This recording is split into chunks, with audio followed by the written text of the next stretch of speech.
مفتی صاحب ضاد پڑھنا چاہیے یا دود پڑھنا چاہیے؟ اور خدا کے بندے عربی میں دود نام کا لفظ ہی کوئی نہیں ہے، ضاد ہے۔ وہ نجد کے لوگ ضاد پڑھ نہیں دونوں سکتے، کا وہ اصلی کو ضالین پڑھتے جمع ہیں۔ کر آپ کے ان کے لوگوں چکروں کو میں نہیں کہتی پڑیں۔ ہے کہ دیکھو واد اور ضاد میں ان دونوں کا اختلاف ہے۔ تو میں ایک بات بتانا چاہتا ہوں بھائی صاحب، یہ واد ہے، ضاد نہیں ہے۔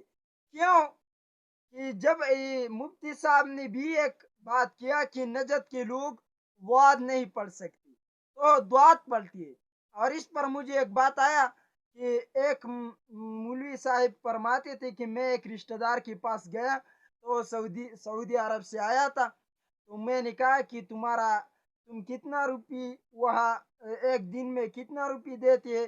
تو اس نے کہا کہ تڑتمیہ تڑتمیہ۔ تو مولانا صاحب کہتے تھے کہ میں نے پھر پوچھا کہ کتنے؟ تو کہا کہ تڑتمیہ۔ میں نے کہا تڑتمیہ کیا؟ تو کہا 300 روپے۔ تو میں نے کہا بھائی صاحب، مولانا نے کہا کہ میں نے ان سے کہا کہ تلتمیہ نہیں ہے، وہ لوگ 300 اتنے تجویدی الفاظ میں کہتے ہیں کہ ہمارے لوگ یہ سمجھتے ہیں کہ اس نے کہا کہ تلتمیہ تلتمیہ نے، وہ جلدی سے کہتے ہیں 300، تو یہ لوگ سمجھتے ہیں کہ اس نے کہا کہ تلتمیہ۔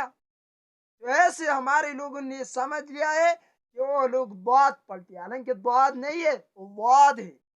آپ تجوید کی کتابیں نکال کر دیکھیں گے تو وہاں یہ مخرج جو لکھا ہے ضاد کا، تو ایسا لکھا ہے کہ ضاد ادا ہوتا ہے زبان لسان کی دائیں طرف سے، اور دائیں طرف جو اوپر دانت ہوتی ہے ان کی جڑوں سے ادا ہوتی ہے، یہ ضاد کا مخرج ہے۔ تو آپ ایسے پڑھیں واد، ایسے ادا ہوتی ہے تو لوگوں نے سمجھ لیا ہے کہ یہ ضاد ہے۔ ضاد تو آپ پڑھتے ہیں تو ضاد ادا ہوتے ہیں زبان کی سر، اور یہ جو ربائی دانت ہے ان سے ضاد ان کی سروں سے ادا ہوتی ہے ضاد، اور ضاد کا مخرج یہ نہیں ہے۔ تو مخرج میں بھی سوچ کر کے آپ کو بات سمجھ میں آ جائے گی، زیادہ اختلاف یہ بھی نہ بڑھائی، یہ ضاد ہے اصل میں۔